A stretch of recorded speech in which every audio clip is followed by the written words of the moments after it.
Assessore Vito, oggi qua a Trieste parte un ciclo di incontri aperti alla popolazione in cui si parlerà di radon. Perché è un progetto a cui lei e l'assessorato ci tenete molto? È un progetto molto importante, è un progetto che portiamo avanti insieme ad ARPA ed è un progetto anche che ha una carica fortemente innovativa, perché abbiamo pensato di cimentarci in un vero e proprio progetto di citizen science, cioè di coinvolgimento attivo dei cittadini che sono loro stessi protagonisti di questo progetto scientifico in cui vengono date delle informazioni, vengono date delle strumentazioni, dei dosimetri in particolare per misurare quella che è la concentrazione del radon nelle abitazioni dei cittadini che appunto hanno dato la disponibilità a partecipare a questo progetto. I numeri sono lusinghieri, c'è stato un grandissimo interesse in tutti i territori regionali perché oggi partiamo a Trieste ma ci saranno poi degli incontri in tutti gli altri capoluoghi di provincia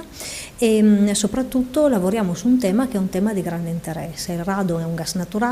è un gas presente, non è dato quindi un fattore di inquinamento ambientale come si potrebbe così normalmente pensare, è proprio un qualcosa che sta al nostro territorio, a come è conformata la nostra regione ed è però un gas che può effettivamente anche creare dei problemi importanti per la salute e l'attività di controllo, di monitoraggio quindi che faremo può senza dubbio permettere di migliorare quello che è la qualità degli ambienti delle famiglie. Siamo veramente molto soddisfatti di questa grande partecipazione e quindi speriamo che anche il progetto che si concluderà in un tempo congruo, perché questi dosimetri devono rimanere nelle case delle famiglie almeno 6 mesi,